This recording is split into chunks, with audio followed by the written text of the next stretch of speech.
আসসালামু আলাইকুম। ব্যাংককের সুকুম্বিতে আপনারা কোথায় জুমার নামাজ আদায় করবেন এবং মসজিদ কোথায় দেখিয়ে দিচ্ছি। এটা ৬-৩ নানা বিটিএস থেকে ৬-৩ দিকে ঢুকলে ডান পাশ দিয়ে এটা বামুংগ্র্যান্ডের রোড, ঢুকলে অল্প একটু পরেই সামনে ডানের গলিতে ঢুকে যাবেন এবং একটু সামনে এগুলেই দেখা যাচ্ছে মোটরসাইকেলটি যেখানে এবং এক মহিলা দাঁড়ানো আছে ডান পাশে। ঠিক এই গলিটি দিয়েই আপনি সরাসরি মসজিদে রাস্তায় প্রবেশ করে সামনে গিয়ে নামাজ পড়বেন। মানুষ আসতেছে, এরা নামাজ পড়ে আসতেছে সবাই।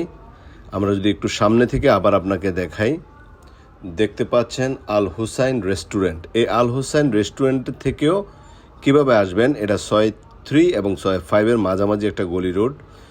আল হুসাইন থেকেও আবার পূর্বের দিকে আবার ফেরত আসতেছি, এরা সবাই নামাজের জন্য যাচ্ছে। একটু সামনে এগুলেই আপনি পেয়ে যাবেন মসজিদের গলি, এবং কাউকে যদি জিজ্ঞেস করেন অবশ্যই তারা দেখিয়ে দিবে। আর এখানে আসতে হবে ঠিক ১:৪০-১টার দিকে, কারণ জামাত শুরু হয়ে যায় ঠিক একটায়। তো জামাত শুরুর পূর্বে আপনাকে এখানে পৌঁছাতে হবে। মনে রাখবেন, টাইম মতো আসবেন, নতুবা নামাজের জামাত পাবেন। আর আমরা স্কাই ওয়ান থাই মেডিকেল ট্যুরিজম আছি সবসময় আপনাদের পাশে স্বাস্থ্য সেবায়। বাংলাদেশ থেকে যে সকল রোগীরা থাইল্যান্ডে এসে ট্রিটমেন্ট নেবেন অবশ্যই আমাদের সঙ্গে যোগাযোগ করবেন, আমরা আপনাদেরকে সঠিক ডাক্তার হাতে পৌঁছে দেব। ধন্যবাদ, আল্লাহ হাফেজ।